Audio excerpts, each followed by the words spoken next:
Mukunda Jewellers first ever factory outlet. BA 2 to 12% charges with zero making charges low. Pattern on sale with zero making charges. Hyderabad నగరవాసులను వణికిస్తున్న RBX గుర్తు అసలేంటి mark?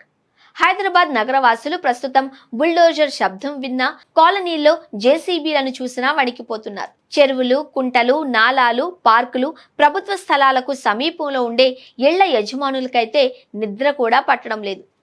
చెరువుల FTL, buffer జోన్ల పరిధిలో నిర్మించిన అక్రమ కట్టడాలను హైడ్రా అధికారులు కూల్చివేస్తూ ఉండడంతో వారి గుండెల్లో రైళ్లు పరిగెడుతున్నాయి. తాజాగా నగరంలోని మూసీ పరివాహక ప్రాంతాలలో నివసించే వారికి కొత్త భయం పట్టుకుంది. ఆర్బీఎక్స్ గుర్తు చూస్తే చాలు ఆయా ప్రాంతాలలోని నగరవాసులు వణికిపోతున్నారు. మూసీని రివర్ అభివృద్ధికి తెలంగాణ ప్రభుత్వం చర్యలు చేపట్టిన విషయం తెలిసిందే.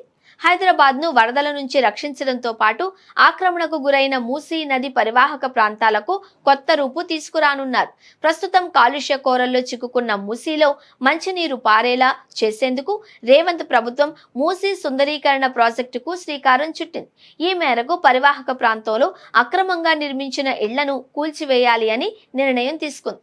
అందులో భాగంగా సర్వే నిర్మించి ఆయా ప్రాంతాలలోని ప్రజలకు పునరావాసం కల్పించాలి అని భావిస్తున్నారు. తాజాగా రెవెన్యూ అధికారులు మూసీ పరివాహక ప్రాంతంలో ఉండే ఇండ్లకు ఆర్బీఎక్స్ అనే గుర్తును వేస్తున్నారు. సర్వే నిర్వహించి ఆయా ఇళ్లకు ఈ గుర్తును వేస్తున్నారు. అధికారులు సర్వే నిర్వహించి ఎఫ్టీఎల్, బఫర్ జోన్ పరిధిలో వచ్చే ఇళ్లకు ఆర్బీఎక్స్ పేరుతో గుర్తును వేస్తున్నారు.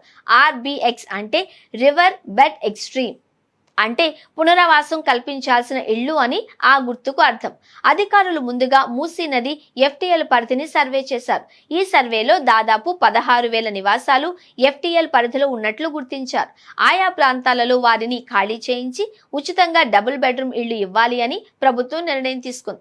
అందుకోసం ఇప్పటికే జీవో సైతం జారీ చేసింది. అయితే ఆయా డబుల్ బెడ్రూమ్ ఇళ్లు ఎవరికి ఇవ్వాలి అనే దానిపై తాజాగా రెవెన్యూ అధికారులు సర్వే చేపట్టి అలాంటి ఇళ్లపై ఆర్బీఎక్స్ అని రాస్తున్నారు. ప్రస్తుతం ఈ గుర్తును చూస్తే చాలు మూసీ నది పరివాహక ప్రాంతాలలోని నగర ప్రజలు వణికిపోతున్నారు. ఇండ్లను కూర్చి తమను ఎక్కడ నుంచి తరలిస్తారు అని వారు ఆవేదన వ్యక్తం చేస్తున్నారు. ముందుగా గుర్తులు వేసి పోలీసు బందోబస్తుతో తమ ఇళ్లను కూల్చేస్తారు అని ప్రజలు భయాందోళనకు గురవుతున్నారు.